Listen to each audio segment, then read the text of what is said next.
The Howard Stern Show.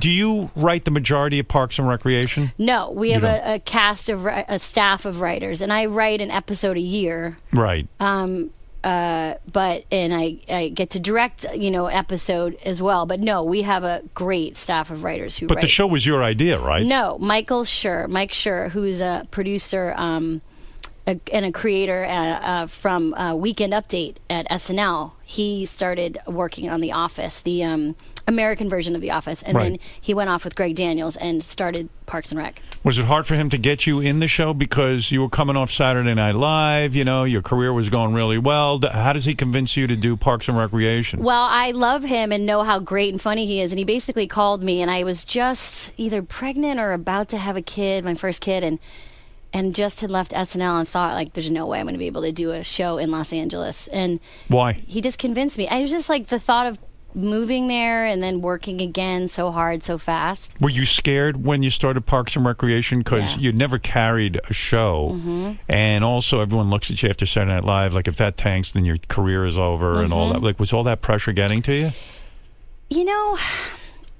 I think I knew working with Mike, it would be really fun and funny. We did kind of get hammered in the beginning, that show, because we were compared to The Office. Yeah. And Steve Carell, who's a genius. And did you see his movie yet? The one where Foxcatcher? Fox Hunter?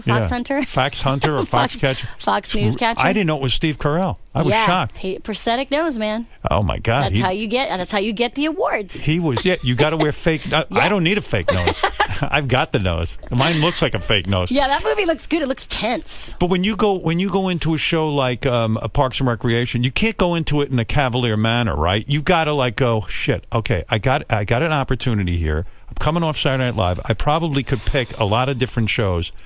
It's not like you just go, I'll go try this. Yeah. It's a lot. Like, you have to meet with, who do you meet with to decide that? But, you have to go where the writing is, right? Yeah. That's where you get protected in television, because writing is the king. So Mike Schur, and I knew he would grab so many good people. Right. And then you kind of have to just, like, in my experience, I was, like, excited about playing one character for a while, because with SNL we play so many different people all the time, and I felt like I could do it. Like, I felt like, I think this character is somewhat written for me. And is it weird for you that every year you're nominated, like, you're always nominated for an Emmy, and Julia Louis-Dreyfus wins every year for Veep?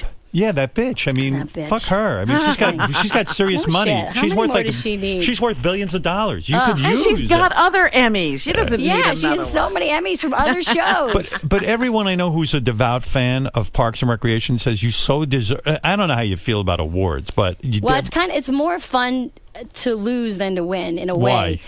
Because when you win, you have that adrenaline rush. You got to give a speech, and then you have to go backstage, and all of a sudden you win, and everyone's like, well, she won. She shouldn't have won. But if you lose, the whole night everyone's like, you should have won. And do you prepare? How many times? Is that weird thinking, How many Robin? times have you been nominated? Yes. I don't know. Many times. Many times. I think probably for Parks, 4 or 5 times. It's on. This is its 7th season coming up. Yeah, and every time they're about to say who wins, you think it's going to be you. Every time. Do you prepare a speech ahead of time? Yes. You do. I What do. is the speech like? Do you thank me or? I thank you. Baba Booey all the way. You say Baba Booey. Yeah. So Baba Booey. Fafafuhai. Do you in fact have a speech kind of prepared if you do win? I do. And isn't it annoying when people pretend like they're not prepared? They have a 1 in 5 chance of winning. Yeah, and it's a very actressy and actor thing. It's not. Guys do it too. Like, they get up there and then act unprepared. It stresses me out when people don't know how much real estate they're supposed to take up, and they just start really sitting into it. And you're like, you have 45 seconds, dude. Get to the point. And when you think